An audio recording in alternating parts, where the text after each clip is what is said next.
All right, exercise class. Well, welcome to class for Friday. Today we're going to finish up the information on resistance training. And we've already completed the first note packet on that, which was the neurological adaptations to resistance training. And we've done a little bit of this one here on structural adaptations, but now we're going to do the rest. So we left off with the last video that I recorded on this slide, talking about those 4 different factors and how really exercise is needed to activate all of these different factors. So let's talk about each of those factors now.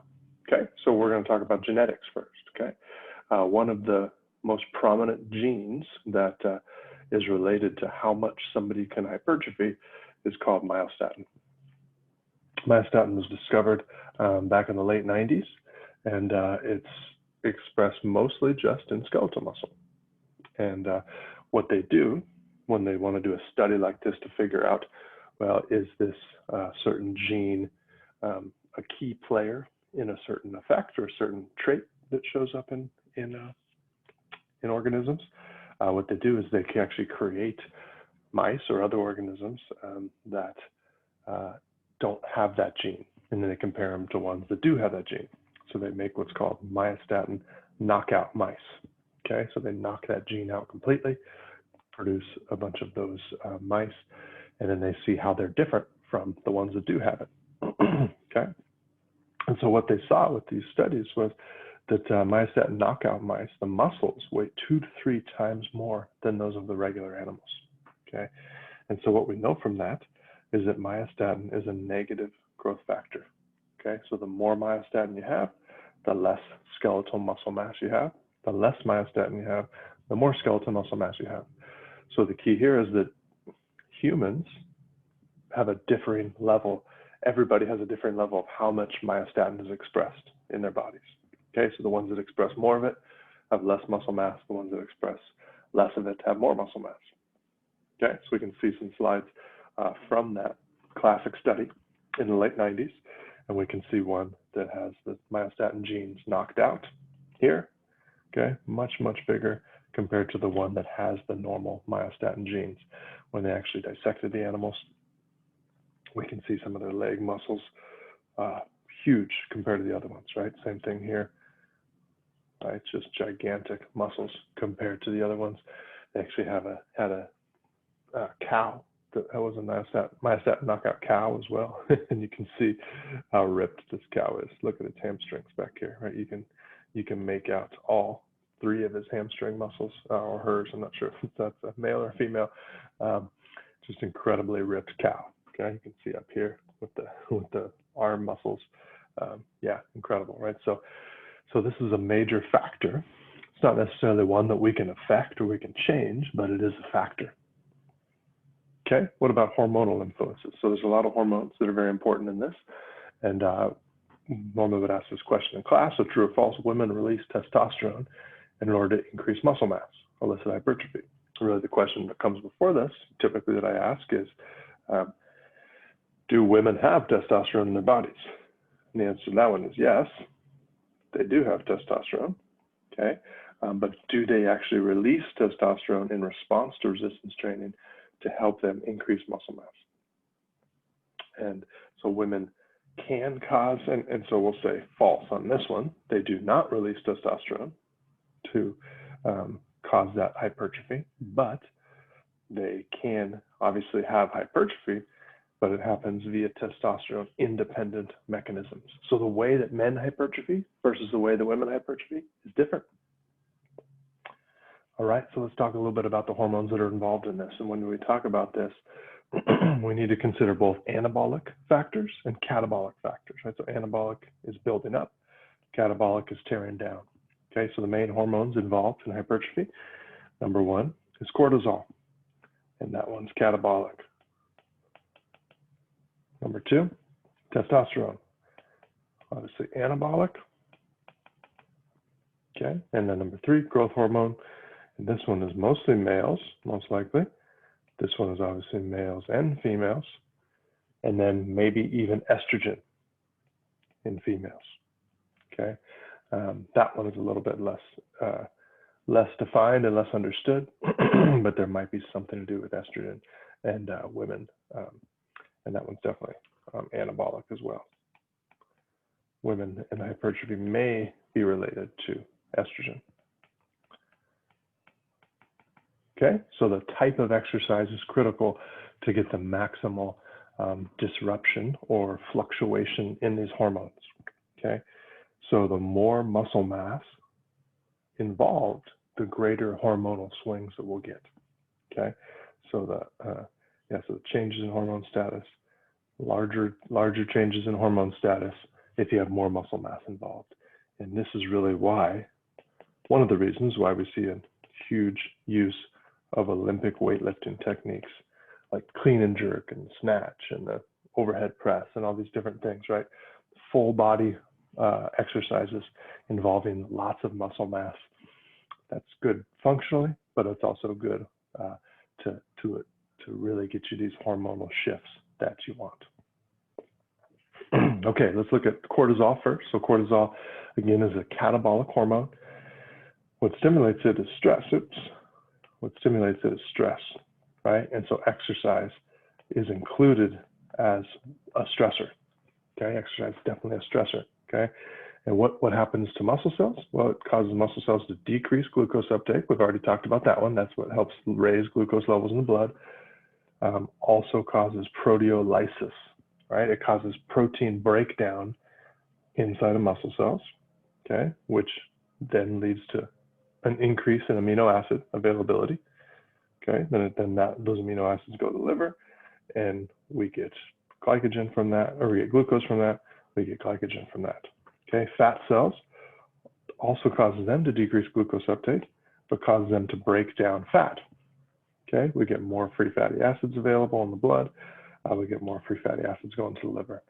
Bottom line is this causes a breakdown of tissue. Okay, we get a breakdown of tissue. This is catabolic. Okay, and we want to see a little spike in cortisol right after a bout of exercise. Okay, because we need to break down a little bit, and we need to make all this nutrients available for use, because we want to have amino acids available if we want to be able to build back up, right? So we've got to break down some protein, we've got to break down some fats, we've got to break down all these nutrients so they're available. And then we want to see that switch pretty quickly. We want to see this catabolic state that we see right at the beginning. We want to see that shift to anabolic state.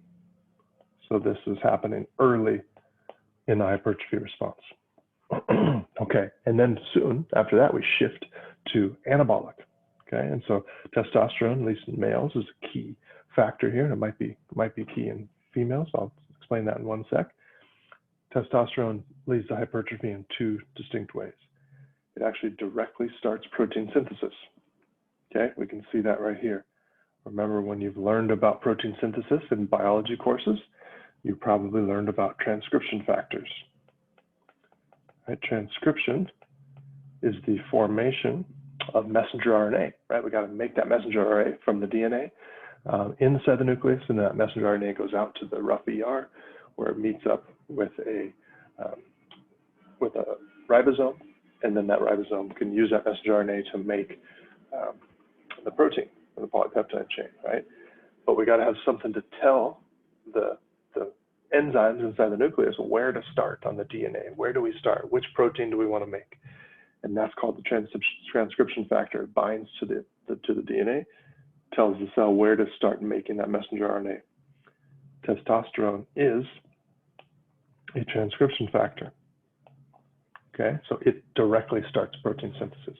Okay, that's number one. But then it also is a direct activator of satellite cells. We'll talk a little bit more about satellite cells. There were some questions of it, or one question on a quiz related to it. But satellite cells are these roaming cells that can turn into muscle cells.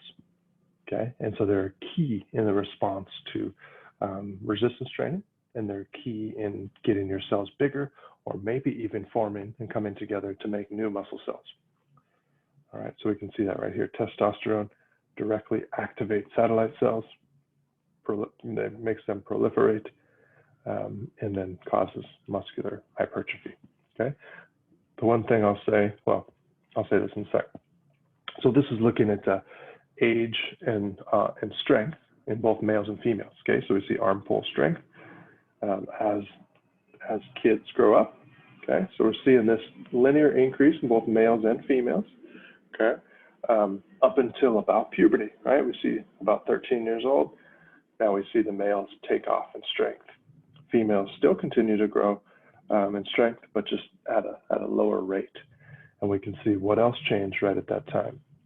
What else changed right at that time was testosterone levels, right? Testosterone levels skyrocketed in males, but we don't see that in females. Slow rise, but not much, right? Very small levels of testosterone compared to males. So that's in the males is directly connected there. As far as development goes, one thing we see in females is that instead of, maybe we don't see a spike in testosterone in females with growth and with training, but what we might see instead is an increase in the testosterone receptors on muscle cells after a bout of exercise. And that can be just as important as an increase in testosterone itself. Okay, so that there is some evidence there to show that females might be dependent on testosterone in some ways, but they don't spike the hormone, they spike the receptors for that, and that can increase the response just as well. All right, here's what we see acutely with a bout of exercise, okay? And we see effects of 8 resistance exercises, 10 rep max, 1 minute in between, okay? So we see pre-exercise testosterone levels in males and in females, okay? After mid-exercise, we see testosterone spiking. Right after exercise, it's still spiked, right? So we get this large rise in testosterone that lasts at least an hour, okay? We see that in males.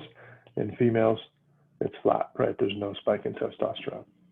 So definitely testosterone spike is related to hypertrophy in males. Maybe not in females, but maybe it's just the receptors that upregulate, and that helps with their hypertrophy response. All right, so which hormone is commonly taken as a performance-enhancing drug to help build muscle? We see a lot of this in baseball. We see a lot of this in other sports, but lately it's been baseball. All right, so which one is it? Is it testosterone, growth hormone, precursors, things that are going to lead to testosterone? Is it estrogen?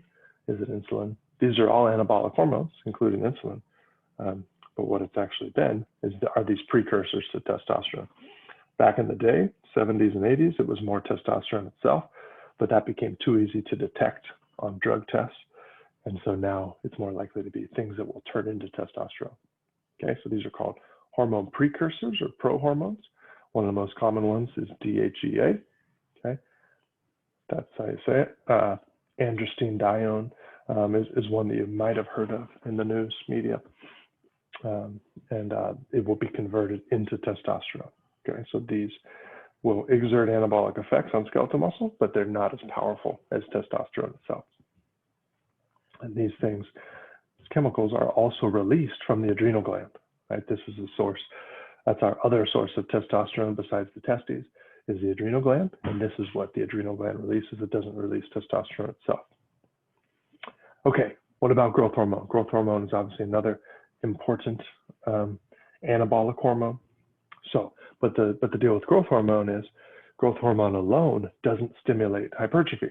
What it does is it stimulates other anabolic hormones, namely and most importantly, IGF-1 or insulin-like growth factor 1. And this is how it works. So the hypothalamus tells the pituitary to release growth hormone. That growth hormone goes to the liver and stimulates the liver to release IGF-1. IGF-1 goes to muscle, cartilage, bone, kidney, liver, and skin, all these different tissues that grow in response to this. So what actually stimulates this, right? What starts the process up here? Exercise is a direct stimulator of growth hormone release, and sleep is very important, okay? So if you're trying to get bigger, trying to get stronger, but you're not sleeping, you're working against yourself there, because growth hormone responses are much, much better in people who get enough sleep. And that's one of our times that we spike growth hormone is during sleep. So that's when your body is really recovering and building up muscle mass. All right, I mentioned this one in class, the different methods of activating mTOR. We know now that mTOR is a very important molecular regulator inside a skeletal muscle that without activation of mTOR, we don't get skeletal muscle protein synthesis, okay? So then the question becomes, well, how do we stimulate mTOR, right? How do we activate it, okay? And the three separate mechanisms are shown here. Insulin directly stimulates a receptor, which activates mTOR, okay? Resistance exercise leads to the increase of phosphatidic acid, and that activates mTOR. And then lastly, the ingestion of certain amino acids, namely leucine is one of the most important ones, that directly activates mTOR as well. Okay, so it's three clear mechanisms of how to activate mTOR, right? So the insulin one is a little bit interesting. This is related to the idea that when you have a post-exercise protein shake, you should probably have some sugar in it too, right? First of all, it would taste terrible without any sugar. Second of all, that gives you a little bit of an insulin spike, and that insulin spike might be important in your protein synthesis response because of this mechanism right here. So, as we talked about in class, leucine is probably the most important amino acid here. It's found in high levels in whey protein, and whey is also easily digestible. Okay, so then let's talk about the last factor, which is damage from exercise. All right, and we kind of mentioned this slide already in class. This is looking at muscle load, how much tension is on the muscle, okay, and then versus how fast the muscle is moving, okay, muscle velocity, okay. So it's kind of this question of, this question of what's more important, how fast you do a muscle contraction, or the actual load on the muscle, the tension on the muscle, okay. And so what we see here is as we contract faster, right, the amount of load on the muscle actually goes down, right? As we contract slower, up here, the load on the muscle goes higher, okay? And that definitely has to do with eccentric contractions. If there's so much tension on the muscle, so much weight on the muscle, that it can't actually shorten, that instead it lengthens, that's gonna be a slower contraction, but it's gonna put a lot more tension on the muscle, okay? One thing that's interesting about eccentric contractions is we actually have less activation of motor units with eccentric compared to concentric. That EMG activity or electrical activity in the muscle is decreased with eccentric contractions. That means we're using less of the whole actin myosin mechanism, but what we're using to produce force is that stretch of titin and that stretch of connective tissue. Remember, that's a spring-like protein that pulls back, and that gives us a lot of force, and it puts sometimes 75% more, 50 to 75% more strain on muscle than concentric contractions do. And that is going to damage muscle more, which is what we want. Okay, here's what normal muscle looks like, but without resistance training, electron micrograph image. Here's what it looks like after intense exercise, including a lot of eccentric activity. We get what's called Z-line streaming. Remember, Z-lines are this kind of the dividing lines between the sarcomeres. We get so much tension pulling on these Z lines in both directions that they just kind of pull both directions, and they actually stream. They don't have that straight approach anymore. And that's the micro damage that we see. It's not a muscle strain, but it's micro damage. Okay, so how does your body respond to that damage? Okay, well, it responds to that damage in one of two ways. It either causes that muscle cell to get bigger so it can withstand that force next time, or it says, well, we're going to add more muscle cells. So we have more muscle cells to help that muscle next time so it doesn't get damaged, okay? And both of those probably happen a little bit, okay? So when we'll start up here in this cycle, we have some muscle injury, okay? We have this satellite cell kind of resting here with a muscle cell, right? And so we get muscle injury that stimulates satellite cells to proliferate, right? Stimulates them to be activated, make more of themselves. And what happens here? We get those satellite cells are called to that injured muscle fiber. And now here's where one of two things can happen.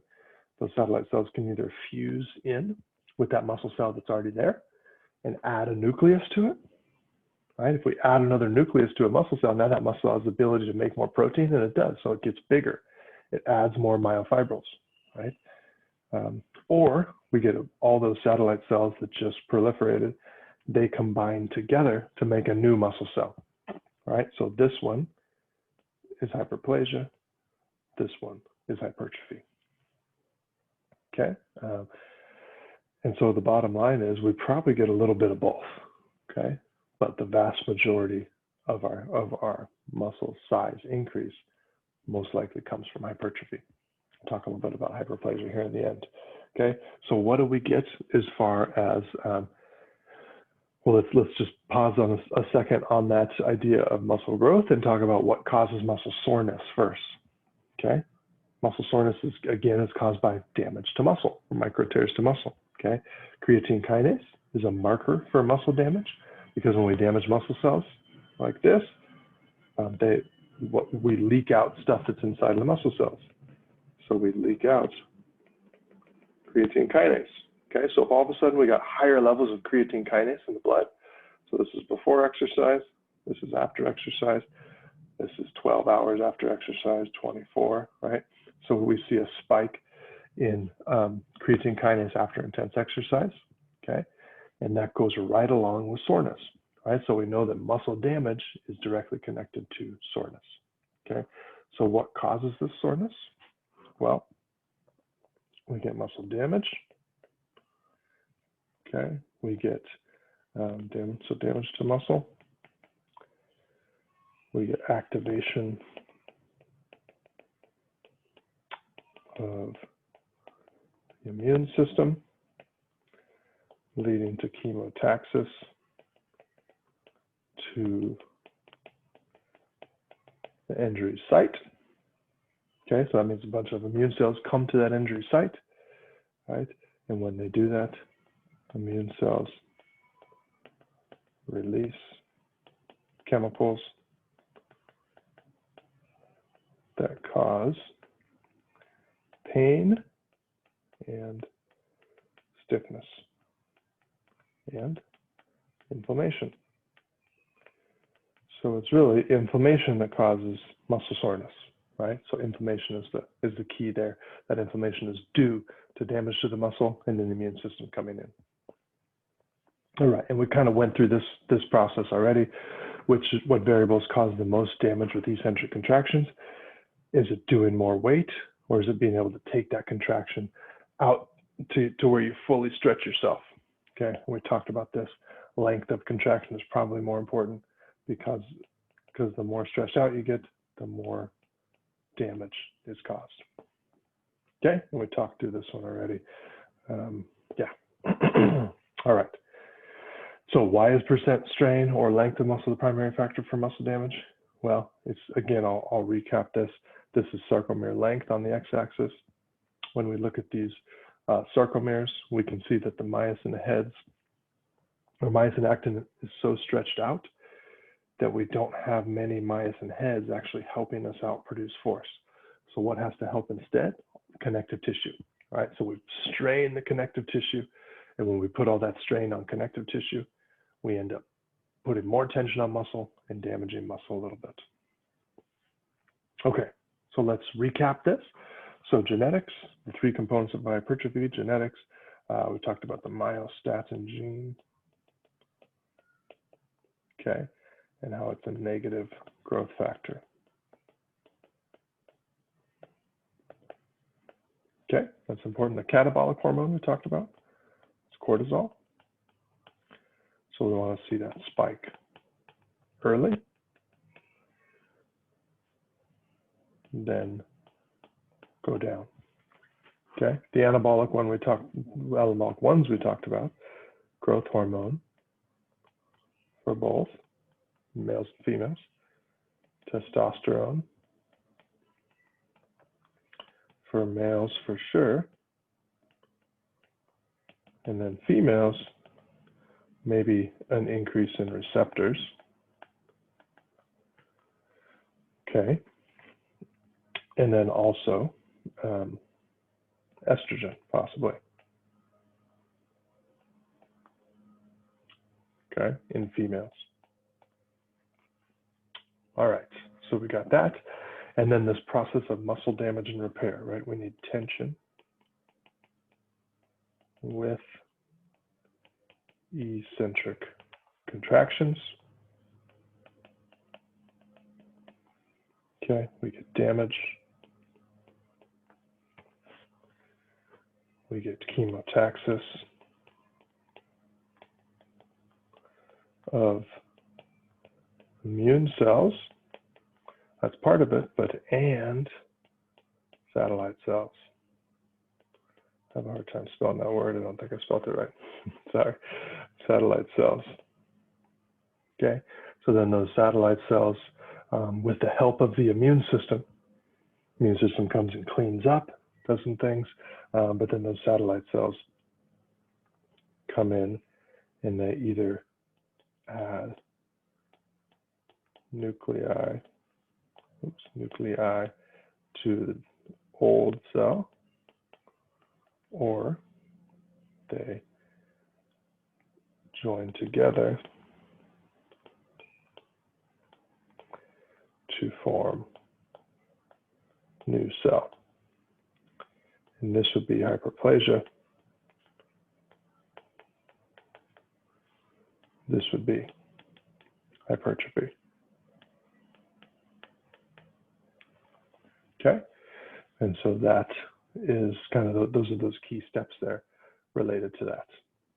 And so this chemotaxis, so damage. One thing else I'll add to damage is release of cell contents. Okay, so it's that stuff inside the cells that actually activates the immune system. So that leads to chemotaxis of both the satellite cells and the immune system. So we need that stimulus, and that chemotaxis is stimulated by the stuff inside the cells that leaks out when they get damaged. Okay, what about the other side of things? What about atrophy? How long does it take for muscle fibers to atrophy? If you completely immobilize them, you put somebody in a cast, what happens? Well, you cast somebody, protein synthesis starts declining, starts going the other way. Instead of going up and going down, it goes down within 6 hours of being in a cast. Okay, the body's incredibly efficient. Okay, so that's why we don't cast anybody if we don't have to. Okay, first week of being cast, being immobilized, we see a 3 to 4% decrease in strength per day. Okay, so that's why we don't cast people if we don't have to. Okay, but that's different than just stopping training, right? What about when training stops? Well, if we completely stop training, then most of the strength you gain will be lost. Okay. But a big question on this is, how can we maintain? Okay, so the idea here is that when you stop training, most of your strength will be lost. And a big question is, how can you maintain strength gains that you have if you need to decrease training for a while? If you have a little time in the off season, something like that, how do you do it? And there's lots of research around this, trying to see kind of what's the minimum someone can do to maintain what they've gained, right? And this is called the maintenance program. And the maintenance program usually involves some variation of decreasing either intensity, frequency, duration, or one of those factors in the FIT principle, right? While maintaining one or more of the factors in the FIT principle. So maybe it's just one workout a week instead of 5, but still with the same intensity, same duration. Or maybe it's 2 or 3 workouts a week, but with much lower duration and lower intensity. So that's the idea. There's no perfectly clean answer on that, but that is the idea. All right, we've already talked about hyperplasia quite a bit. So there's an increase in muscle cell number. Okay, satellite cells may be involved. We've already talked about this.